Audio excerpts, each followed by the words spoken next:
আজ আমি একটা নতুন জিনিস রান্না করব বন্ধুরা। দেখো, কুমড়োর যে বুকোগুলো থাকে সেই বুকোগুলো আর কুমড়ো যখন আমরা ছাড়িয়ে যে খোসাগুলো হয় সেই খোসাগুলো আর বুকোগুলো দিয়ে আজকে আমি বাটা করব। এই যে কুমড়োর বুকোগুলো আমি কেটে নিয়েছি, নিয়ে এগুলোকে আমি আগে দিয়ে দেবো কড়াইতে।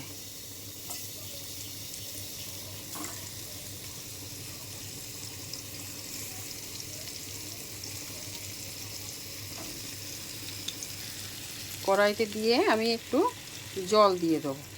এইগুলো আমি আগে একটু সেদ্ধ করে নেব। এবারে এর মধ্যে দিয়ে দেব কিছু রসুন,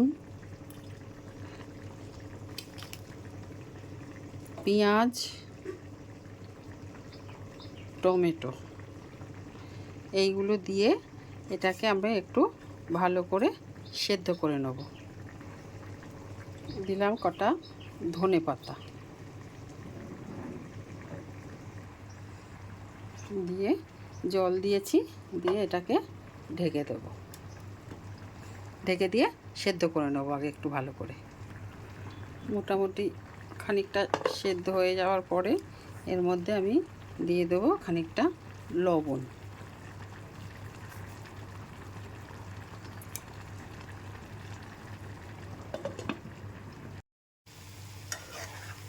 এই যে সেদ্ধ হয়ে গেছে, কুমড়োর খোসা সব সেদ্ধ হয়ে গেছে। এবার আমি এটাকে গ্যাস থেকে নামিয়ে ঠান্ডা করে নেব। এই যে সব সেদ্ধ হয়ে গেছে, এবার এগুলোকে আমি মিক্সিতে পেস্ট করে নেব।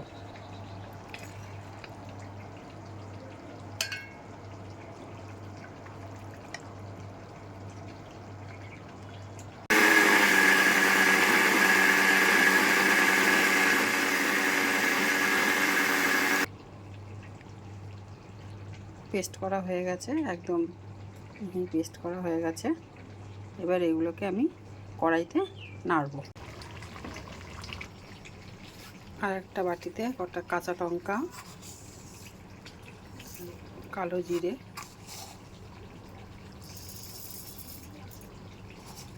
পেস্ট করে নেব।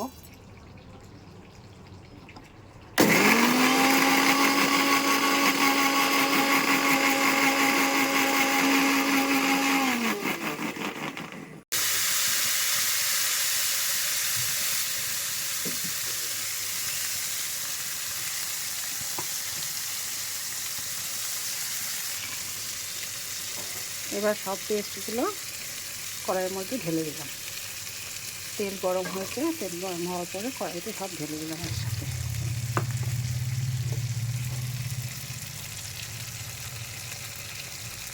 কালো জিরা, কাঁচা লঙ্কা আমি বেটে রেখেছিলাম সেটাও দিয়ে দিলাম। এইরকম একটা কড়াইতে সব দিয়ে এভাবে এবার নাড়তে হবে।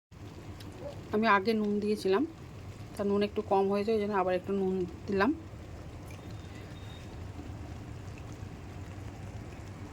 এবার দেবো সামান্য হলুদ,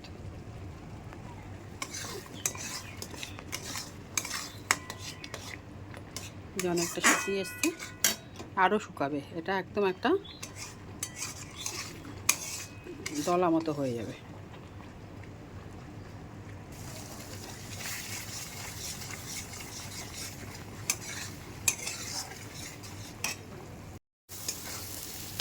এই যে একটা মন্ড মতো হয়ে গেল।